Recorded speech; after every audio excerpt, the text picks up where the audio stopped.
Hello everyone, and welcome to Anomaly Archive where we post scary stories to help you sleep. Please comment where you are listening to my videos from since I believe it would be fun for all of us to know. Also, please don't forget to like and subscribe. Let's reach 10 subscribers until the end of this month. So sit back, relax, and enjoy. When I came out of the exam room where I had just taken my last exam of the year and was greeted by bright sunshine and a cool summer breeze, I felt as if a weight had been lifted off my shoulders. Although the journey back home was long, I enjoyed every second. This was my most successful year at university so far. I completed most of my courses with A's and also completed several internships. The last one had only ended a few weeks earlier. I was ready to celebrate. Do you know the feeling of having a cloud over your head, reminding you of your duties and upcoming deadlines? Well, for me, they all disappeared except for one. I had tried to secure another internship or job for the summer, but I had failed. That had come back to me that morning on my victory march home, and it spoiled my mood. My thoughts shifted from the question of how I would celebrate the end of my courses to the question of how I would find a job.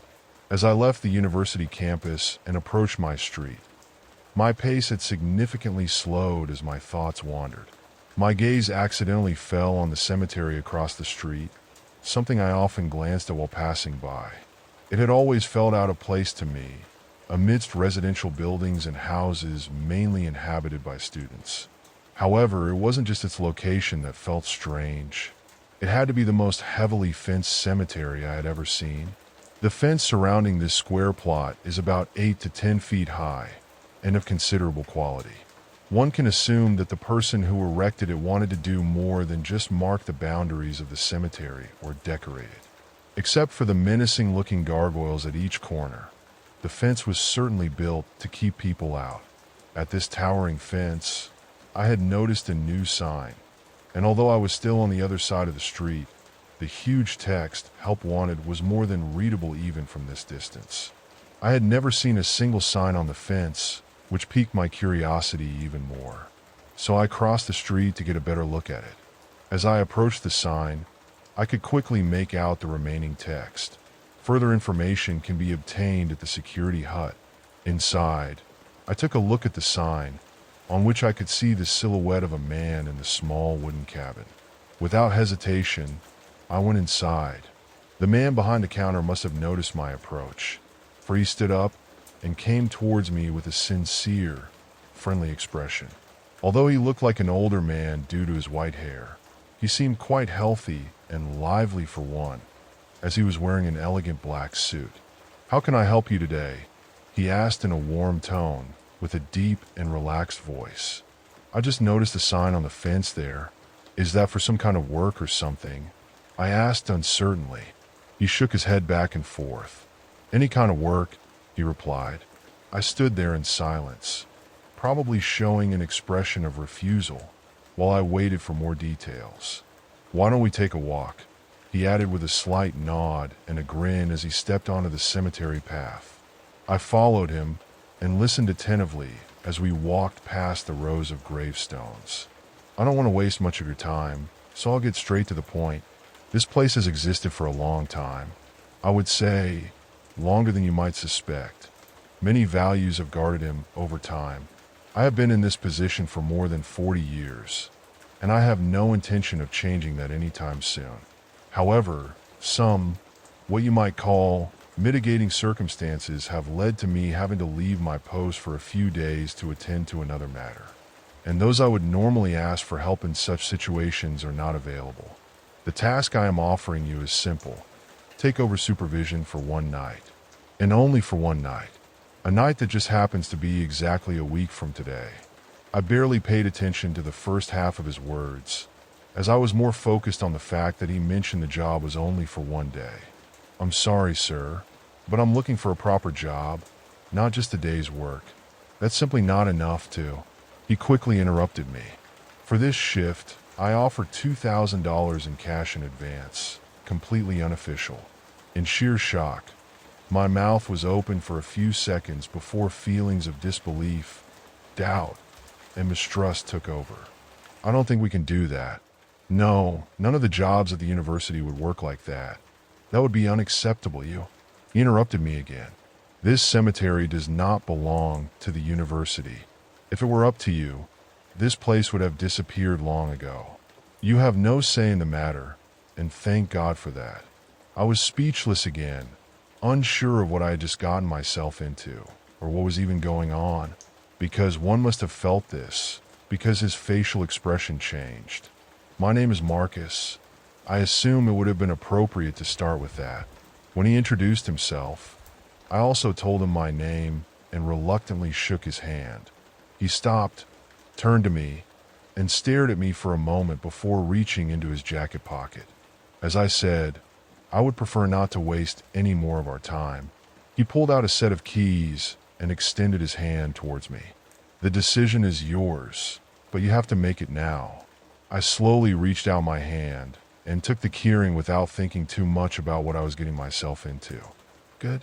Come back here in a week at 7 p.m. With these keys, you can enter my cabin. I will leave you a letter. Read it before you start anything. It will tell you everything you need to know. Your money will be in the drawer next to the chair in the cabin. Marcus turned around and walked away, leaving me in the middle of the cemetery, looking at the keychain in my hand. I put it in my pocket and left the cemetery. To continue my way home, although I was still confused, my mood quickly lifted as I thought about the possibility. In the worst case, I show up at the cemetery in a week without money and go home again. In the best case, however, I go home with $2,000 for one night's work. What did I have to lose? The next few days consisted of a lot of drinking, partying, and sleeping, followed by a few more days of unsuccessful job hunting. But I wanted to enjoy at least part of my summer before returning to the grind of everyday life. On the day I was supposed to work my shift at the cemetery, I woke up in the afternoon, felt sluggish, and had a severe headache from the night before. I considered staying home and partying with my roommates for another night instead of going to the cemetery, where nothing but a scam awaited me. But for some unknown reason, the sight of the keys Marcus had given me, lying on my otherwise empty desk, motivated me to finally get out of bed. I decided that the 10-minute walk to the cemetery and back would be worth it if I miraculously found the easiest $2,000 I had ever earned. Since there wasn't much else going on, I decided to set off early and arrived at the cemetery around 6:30 p.m. I waited a few minutes before going through the cemetery gate. Then I wanted to search the area for suspicious individuals, because who wouldn't under these circumstances? I found no signs of Marcus or anyone else that could trigger an alarm in my head, so I decided to just give it a try. I walked quickly and purposefully towards the cemetery and the cabin inside. Then I took out the keyring that Marcus had given me, and with a bit of luck, the first key I tried was the right one. I had partly expected that none of them would fit at all. When I opened the door, a pleasant scent wafted up to me. The small interior seemed shabby but cozy and unexpectedly clean. In a small square room, a single chair stood in front of a counter and a window. Next to it was a large wooden cabinet with 2 doors and a lock. After I had looked around the room, my gaze fell on the small drawer under the counter. My heart began to race as I entered. The door closed behind me, locking the mechanism. I fumbled through the keyring and tried each one on the small lock until the right one fit, making my heart race. I turned the lock and opened it to reveal a filled envelope. My hands trembled as I pulled it out and counted each individual $900 note. It matched. Then I counted them again and then again. I checked each bill for all official markings and signs of counterfeiting, but they were real. I was so focused on the money that I didn't notice the letter that had also fallen out of the envelope. After I stuffed the bills into my backpack, I unfolded the letter and began to read. Dear Sir or Madam, although the job offered to you may seem like a quick way to make money, the responsibility is far greater than you can imagine. Below, I have left a list of rules. Each one must be followed with the utmost care and attention. There are only a few burial sites in the world that are as special as this one. The most important thing to remember is simply this: you have never buried anything good. 1. The gate. This cemetery has a gate, which is the only way in and out. This gate must be closed at 8 p.m. and remain closed until sunrise. You can close it earlier if you like. During this time, no one is allowed access, not even law enforcement or emergency services. As the temporary guardian of this cemetery, you may only leave the premises once the sun has risen. The largest key from the set you received is for this gate. 2. The ghost hunters. Since this cemetery is located in an urban area with a younger population structure nearby, it is frequently visited by individuals who refer to themselves as ghost hunters or paranormal investigators. Although the gate should be closed for most of their shift, you must immediately remove any individuals who enter or attempt to enter the cemetery grounds. You are allowed to call the police to have such intruders removed, but as mentioned, the police are not permitted to set foot over the cemetery wall after 8 p.m. Get all the intruders out as quickly as possible. Only God knows what these fools would do if they found something real. 3. The suit. Another key on your chain opens the wooden wardrobe next to you. Inside, there are numerous items, including a suit that resembles mine and a pair of shoes to go with it. You must exchange your current clothing for the rest of your shift for this suit. I estimated your measurements as accurately as possible before ordering it. It may not fit perfectly, but it will serve its purpose. You have to think that you are me. You can keep the suit once your shift is over. 4. The salt. I have laid white roses on 4 graves in this cemetery. Find these graves. In the closet next to the suit, you will see salt containers. After you have closed the gate, go to these graves and sprinkle a circle of salt around each gravestone. It doesn't have to be perfect, but you must ensure that the circle is complete and has no gaps. Then maintain as much distance as possible from these graves and never disturb the salt circle. Always carry an extra canister of salt with you. 5. The bells. Above some trenches, there may be bells and a cord that runs underground. They are remnants of an old practice invented hundreds of years ago as a safety measure for those who were buried alive. If the body moved, the string was pulled, the bell rang, and a guard, like the ones they are, knew he had to dig them up again. These bells now serve a different purpose. When they hear a bell toll, they surround the gravestone of the said grave with salt. Stay away from the grave, like the others. There is one more situation in which they might be confronted with the bells. If several start approaching people in quick succession, they stop and surround themselves with salt as quickly as possible. Keep your distance, as you probably won't be able to leave your circle for a while. Stay calm and do not be tempted to leave or break the circle. 6. The gargoyle. In every corner of the cemetery, you can discover a stone gargoyle. All 4 have the same design, a small body with bat-like wings and a devilish face. They sit on the stone pillars that stand at the ends of the fence. These are oriented inward towards the end of the cemetery. If they notice that one is missing, they ignore it. However, if they discover one that has been moved, they turn away or close their eyes. Do not let on that you know it has been moved. None of them pose a threat if you leave them alone. 7. Ender. Near the southwestern corner of the cemetery, there is a weathered gravestone marking the grave of an unknown man. The only inscription still visible must either be the man's first or last name, Andre. No dates or other details are visible anymore. The only thing they need to know about Henry is that if he rises from his grave during their shift, they should be on guard and avoid going back to the security hut at all costs.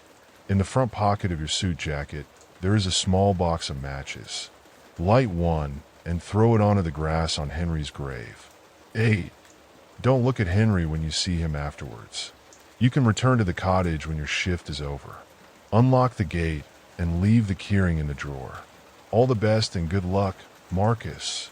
While reading, I had to laugh at some of the rules, as I appreciated the humor and exaggeration which I believe were intended. As funny as I found Marcus' effort for this letter, I decided that not a single rule would be neglected, no matter what tricks they played on me. $2,000 were worth dealing with it. I began by opening the wardrobe next to me. On the other side, a suit greeted me, just as Marcus had mentioned. I marveled at its design for a moment. Although I had seen the same thing with Marcus before, I hadn't noticed its beauty so much back then. I quickly took off my shoes and clothes and put on the suit. To my delight, it fit like a glove. I don't know much about suits, but something about this one told me it was of high quality. So high quality that I am sure I could never have afforded such a suit myself. I looked at the list again to read the first rule once more before folding the letter and putting it in my bag. After that, I thought that this time it would be easy to let the problem go. I took a bunch of keys and walked from the cabin to the gate. As I approached, I looked around in all directions once more, trying to see someone watching me or Marcus himself. I didn't see anyone. I tried to pull the gate aside with just one arm before I realized it wouldn't be that easy. The metal gate was incredibly heavy, and although it sat comfortably on its hinges, I needed all my strength to close it. Between closing the first and the second gate, I needed a short breather. After I had closed both, I took the largest key and inserted it into the keyhole. As I turned the key, the satisfying sound of the locking mechanism clicking into place filled my ears. Then I turned away from the now locked gate and pulled out the letter again. I thought to myself that the ghost hunters shouldn't be too bad. I also assumed that they are a frequent problem for Marcus, especially at night. It's not too hard to imagine why that is, especially considering what Marcus wrote in the second rule. Since I didn't yet have a good overview of the entire cemetery, I decided to take a walk around the area and look for people who might still be in the cemetery. As I was walking, an interesting thought occurred to me. During the countless times I had passed by this cemetery on my way to or from school, work, or elsewhere, I had never noticed a single visitor. I thought that I had at least seen someone visiting a relative buried here, but as far as I remember, that was not the case. The truth is, I had never seen anyone. I remembered what Marcus had written in his letter before the rules. No good person has ever been buried here. The thought made me uneasy. What did he mean by that? I asked myself. After I had walked a few laps around the cemetery, I confidently concluded that no unauthorized persons were there anymore. I made my way back to the guardhouse, where I planned to fiddle with my phone and maybe read the book I had brought to pass the time. On my way back to the hut, I happened to look down and saw a white rose on the ground, near a gravestone. I casually walked back to the little house and took a can of salt before returning to the grave and pouring a circle around it. As I generously sprinkled salt, I wondered if it would harm the grass. I am not an expert in lawn care, but I am pretty sure that it is not good for the grass to sprinkle large amounts of salt on it. From my observation, the grass in this cemetery seemed almost perfect. Then the question arose as to why Marcus wanted something like this to happen to his beautiful cemetery. I dodged my own question and dismissed it as a stupid question that shouldn't even be thought about. After all, I was here to make money, not to ask questions. After I finished the first circle, I set about locating the other three and finally circling them with salt. I almost used the entire can I had just opened for the circles to adhere to Marcus' rule and ensure that the circles had no gaps. After all 4 circles were finished, I retreated to the safety cabin. When I read the letter again, it seemed I had done everything I needed to do. The gate was closed, the graves were accounted for, and there were no intruders to be found. The next few hours passed quietly and uneventfully. I fiddled with my phone, sent a few WhatsApp messages to some friends, and read a few chapters of the book I had brought with me. I decided against turning off and listening to music, not because I believed a corpse would pull a bell, but because I didn't feel particularly comfortable sitting alone at night in a dark cemetery in a lit, tiny cabin. At some point, sitting around got boring, and I stepped out of the cabin to get some fresh air. A cool night breeze greeted me as I stepped out of the cabin. since the humming of the light inside no longer dulled my hearing. The only sound was the soft chirping of the crickets. I leaned against the cabin wall and took a big gulp of my energy drink when the sharp, piercing sound of a bell broke the quiet silence and scared me to death. Immediately, I dropped the rest of my drink and spat out what was still in my mouth. The sound came from a distance of a few dozen meters, but I couldn't see the source in the dark. I took the flashlight out of the closet and walked over to the noise. Then I stopped and held the flashlight still. For a moment, I stood there confused, watching the bell sway back and forth, ringing at each end. I pulled myself out of my sorrow and attributed it to an elaborate prank by Marcus, meant to scare me. At least I convinced myself of that. Regardless of what the real reason for the bell ringing was, I got goosebumps and became paranoid. After I came to my senses, I ran back to the stand to get another can of salt. I hurried back and sprinkled salt around the gravestone.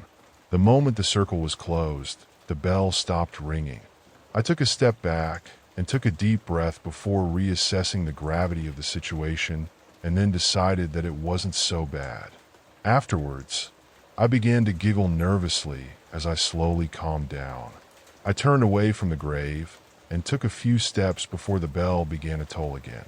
Immediately, I turned around and felt tense again as I saw the bell swinging back and forth, and the dread began to fill me. I flinched as another bell joined from behind, this one even faster and more frantic. In that moment, I had no time to process it before another one came from below on the path, another one on the opposite side. Only seconds passed before there were 5, 6, 7. The simultaneous ringing of the bells culminated in a deafening noise, as if they were synchronizing. Although Marcus' rule never explicitly stated this, I sensed that the bells themselves posed no danger. They warned of something that was on the way. I quickly opened the salt container and sprinkled a circle around it. I started sprinkling enough to give myself a distance of about 8 to 9 feet, but before I was done, I ran out of salt. I hurried to spread the salt I had poured to close the circle and brushed the floor as if my life depended on it. After about 30 seconds, which felt like an eternity to me, I finally completed my circle. I leaned back and fell on my butt as I approached Adam and calmed down for a moment. Then I took a deep breath and tried to calm myself as every single bell suddenly fell silent. The entire cemetery fell silent. Not even the chirping of the crickets could be heard. I involuntarily held my breath to avoid making any noise. My eyes darted around, and I kept my head in constant motion, searching for a sign of anything. Just the silence alone sent me into a panic, and I began to hyperventilate on the spot. I knew that something was watching me because I felt like I was being watched from all sides, but I couldn't see or hear anything. Finally, my eyes wandered to the corner pillar of the sound in front of me. My heart skipped a beat, and then a shiver ran down my spine as I noticed that the gargoyle statue that had been at the top was no longer there. I straightened up again and looked from one corner to the next. All four were gone. I had no time to process that before the sound of hard damage caught my attention. I aimed my flashlight at the other end of the path. Behind a tree, I could see the grass being disturbed and soil appearing at the side. My first instinct was that some kind of ground squirrel had found its way to the cemetery, but that idea was shattered when its large mass quickly emerged from the ground behind the tree. The dirt crumbling and falling around it was all I could see from my position, and I dared not leave the circle. For a minute or two, everything was silent until a sharp clicking sound came from behind the tree and a figure appeared, a corpse, rotting to the bone, approaching me with robotic movements. When I say hobbling, you might imagine it moving like a slow old man, but no, this thing managed to sprint across the entire main path of the cemetery. As it drew closer, my flashlight illuminated the monstrosity, whose ash-colored bones were crudely haphazard, with charred chunks of flesh hanging that resembled rotting meat and looked as if they had been torn apart. Translucent, pale, thread-like tendons hung loosely from the corpse and flailed as it approached me. Shriveled organs dangled from the ribcage and moved in the open air, the skull the same ash-trap color. Like the rest of the skeleton, one piece was missing from the top of the right side, and a horn protruded from the left side. Unicorn, which somehow looked like it belonged there. The jaw and teeth still seemed completely intact and flawlessly white, but a black liquid seeped from them and dripped onto the ground as it walked. As it came closer, I looked around for something I could do, for a place I could go. My feet shuffled back and forth. I desperately wanted to run, but I held myself back from leaving the circle. It maintained its pace until it stopped right in front of the salt circle, just a few meters away from me. I had to catch myself as I almost fell back and out of the salt circle, dropping the flashlight from my trembling hands. Again, it became completely silent as the jagged bones from the feet of whatever the creature stood on appeared at the very edge of the circle. I didn't believe that my little circle would stop it. I lost all hope, and despair overcame me. Then I crouched down and stood up, arms above my head, looking at the ground, ready to be struck down at any moment and accepting my fate. Only seconds passed before I felt a strong wind sweeping down on me from above. A crashing noise from a distance of several dozen meters followed. Reluctantly, I lifted my head. My gaze fell on the stone wings attached to the back of one of the now standing gargoyle statues. The flashlight on the ground illuminated what was behind it, enough to see the other 3 gargoyles standing in identical positions around the body, which now lay flat on the ground as if it had been thrown into the tree behind. I recalled Marcus' letter once more, pulled it out with trembling hands, and read the 6th rule. Rule: turn away and close my eyes. That was all I had to do, and I did it. I heard bones breaking and splintering and stones hitting the ground with a shock that I could feel under my feet. I also heard flesh being torn away, like the membrane from a 3rd piece. Finally, I heard liquid splattering and water spraying the grass like from a sprinkler. One gargoyle remained, its arms holding the now disordered remains. The deformed, severed skull was neatly placed on it. I looked to the corners of the cemetery to see that the other 3 gargoyles had returned to their original places. Then I turned away from the remaining gargoyle. I took my flashlight, and after a moment of hesitation, I finally stepped out of the salt circle. In that moment, I was still very shaken by the rapid sequence of events, but I concluded that the gargoyles were not here to harm me, or at least that nothing would happen to me if I stayed out of their way. So I took a deep breath and felt the tension leave my body as I walked back to the stand. After a few minutes, I had covered half the distance when the hairs on the back of my neck stood up. I felt myself tense up again. Somehow, I knew something was wrong because somehow, I knew someone was standing behind me. My intuition was immediately confirmed by an eerie laugh that brutally shattered the silence. A chemical voice whispered between giggles. "B." I slowly turned around and directed my light at the tall man who stood in the darkest part of the cemetery, between a tree and the fence. His thin, hunched shoulders matched the height of his gaunt head and bounced up and down as he laughed, something he seemingly couldn't control. He looked alive, but even sicker than I could imagine. His body looked deathly thin and was crumpled into a kind of mutated skeleton. I could see no more than his arms and his head, which I was glad about, as he wore an old, dull-looking outfit like a peasant. His nails were long and dirty, just like his hands. His green-tinted, poison jellyfish eyes peered out from his pale and sweaty head, which hung forward. "You better run," said the man with a playful tone, but a sadistic and eerie undertone. 10. I stood there confused. 9. My heart sank in my chest as I realized he was counting down. My thoughts wandered to the place Marcus had described as the location of Henry's grave. I assumed it had to be that person. 7.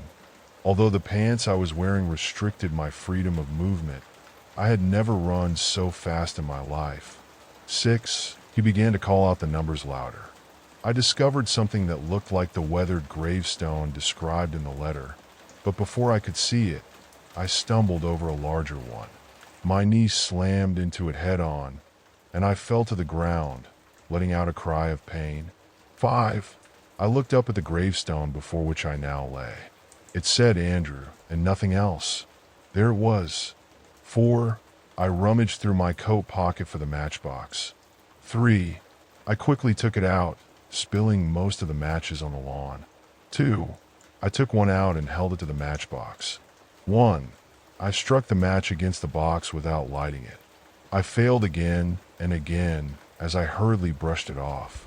By accident, I looked back and saw Henry's long legs approaching me at a devilishly fast pace. I knew he would be on me in less than a second. Immediately, I jerked my head back to the match and failed again, before quickly covering my head with my arms in reaction, ready to be struck down once more. One strong impact shook the ground right next to me. I flinched and turned around, so I was facing the back of a gargoyle again. All four had come down and positioned themselves between me and Henry. The two in the middle held him tight as he tried to get past them and grab me. I seized the opportunity and continued to swallow the matchstick. "No," Henry murmured in fear. "No, no, no, no, stop, stop." Before he burst into a single, incomprehensible scream. But I ignored him, lit the match, and let it fall into the grass in front of me. I stepped back as green flames flared up on Henry's grave. He fell silent. When I turned around, the gargoyles were gone, and all that was left was Henry, standing lifelessly, his head hanging and his arms dangling in defeat. When I was back on my feet, I turned away from Henry and walked towards the gate. I was tempted to look back one more time, and when I did, he was completely gone. I gathered my things from the cabin and sat with my back against the fence until the sun came up. When the time came, I unlocked the gate and put my keychain back in the cabin. I walked as fast as I could through the gate, down the street, and home. When I arrived there, I couldn't sleep. I think I didn't sleep for a few days, no matter how hard I tried. Over time, it got better mostly. I still see Marcus at the cemetery gates when I pass by from time to time. I know that he recognizes me. He smiles when he sees me. I haven't spoken to him since the day I met him. I don't know what I would say if I did, because I have nothing to say. I haven't talked to any of my roommates or friends about it. I don't know how I could bring it up. I also don't know who would believe me if they were in their right mind. Whenever I sit alone in my room in the dark, the stench of rotting flesh seems to find its way back to my nose, and the acoustic hallucination of crunching bones wakes me from the deepest sleep. When I close my eyes, I still see Henry's own green, sickly eyes staring at me. Whenever I fall asleep, I am interrupted by a countdown that he whispers.